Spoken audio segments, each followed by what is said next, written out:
Miracles draw the attention of curiosity seekers, but it is the love of God that calls to highly developed souls. The Lord has placed before us an endless array of wonders, inviting us to behold the miraculous in every facet of creation. What could be more extraordinary than the presence of divine intelligence in all things? Consider the tiny seed that grows into a mighty tree, the cosmic dance of countless worlds spinning in perfect harmony, or the marvelously intricate human body formed from a single microscopic cell, gifted with consciousness and sustained by an unseen power. In every atom, in every breath, God is ceaselessly working miracles, but man, dulled by familiarity, often takes these miracles for granted. God, the silent overseer of creation, regulates this vast cosmos with infinite perception. Yet he seeks no recognition. Humbling himself, he remains hidden behind the veils of forms and forces, whispering his presence in subtle and intimate ways. He does not demand acknowledgement, nor does he compel belief with dramatic displays of power. Instead, he calls to us gently through the inner stirrings of love and intuition. In every moment, he offers a choice: to look beyond the illusions of the world and seek his divine wisdom, or to remain ensnared by Maya, the great cosmic delusion. This freedom to choose is God's greatest gift to humanity. He desires not worship born of compulsion, but love that flows freely and spontaneously from the soul. If God were to reveal himself through overwhelming miracles or undeniable authority, the freedom to choose would be lost. Humanity would rush to his glory, not out of devotion, but out of awe and fear. Even through his saints, God refrains from displays of spiritual power that override free will. He desires that we seek him not because of spectacle, but because of the quiet, unshakable knowing within our hearts. Jesus himself resisted the call to perform miracles for the sake of proving his divinity. Though he healed the sick, raised the dead, and walked on water, these acts were never for show.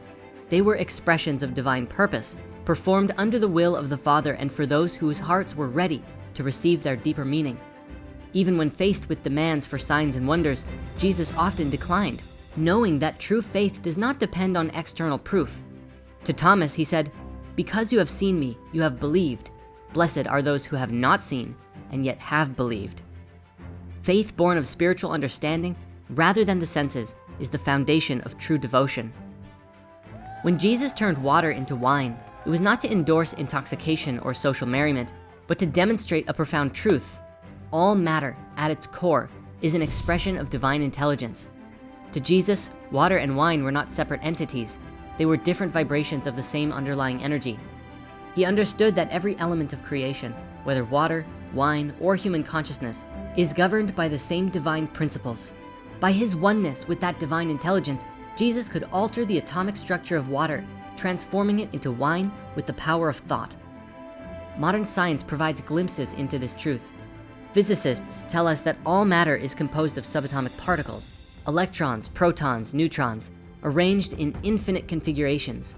These particles, though appearing separate and distinct, are governed by unseen forces that give rise to the vast diversity of creation. But why do these particles arrange themselves in such intricate patterns? Why do they form the stars, the oceans, and the miracle of life itself? Here, science encounters mystery. The power that directs this infinite complexity is divine intelligence, the same intelligence that Jesus understood and demonstrated. Matter, energy, and thought are not separate realities. They are different frequencies of the same divine vibration. Thought is the subtlest form, energy lies in between, and matter is the densest. What we perceive as solid and unchanging is, in truth, a fluid, dynamic expression of divine will. Just as we shape images in our dreams through thought, God shapes the universe through his creative consciousness. What we call miracles are simply changes in this vibratory field, directed by divine intent.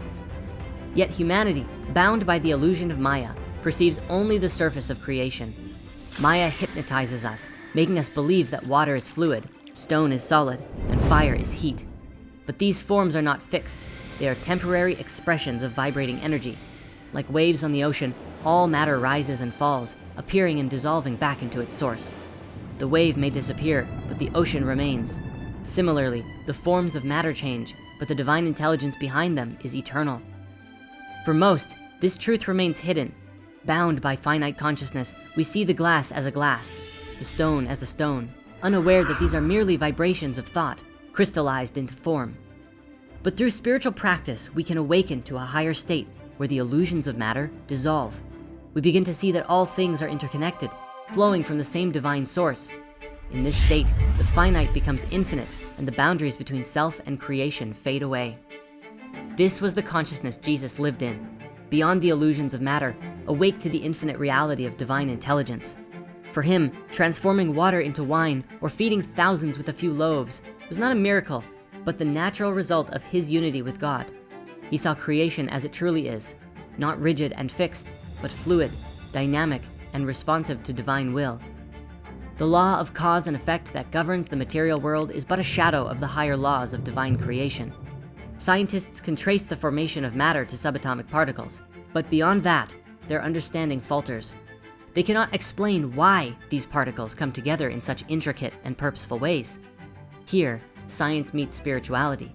The activity of subatomic particles is guided by the same divine intelligence that animates the cosmos and sustains life. This intelligence is not distant or abstract. It is the very essence of our being. Thought, energy, and matter are not separate from us. They are expressions of the same creative power that flows through us. By stilling the restless vibrations of the mind, we can tune into this divine frequency, awakening to the truth that all creation is one. God does not compel us to see this truth. He whispers it in the rustling of leaves, the rhythm of the waves, and the beating of our hearts. Those who seek him with pure intention will find him, not in grand displays of power, but in the quiet, unshakable presence that pervades all things. Miracles, then, are not suspensions of natural law, but revelations of higher law. And the greatest miracle is not the transformation of water into wine, but the transformation of the soul, awakening from the illusion of separation to the reality of divine unity. This is the miracle that awaits all who seek the truth with open hearts and minds. For in the end, the entire universe is a miracle, and we are an inseparable part of its divine story.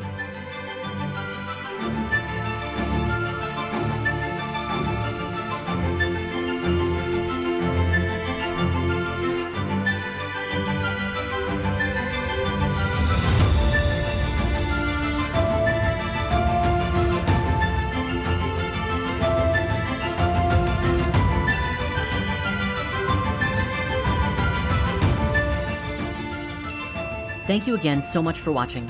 For those who are interested, this Christ Consciousness video series is launching alongside our new program, Activate Your Light Body, which is on sale 50% off for the holidays. This 5-week program is designed to guide you through teachings and practices oriented around activating your energetic nature and helping you become more attuned to your astral body and your higher self. If this calls to you and you'd like to learn more, use the link in the description to watch a private video all about it. Thanks again, and we'll see you in the next part of the series.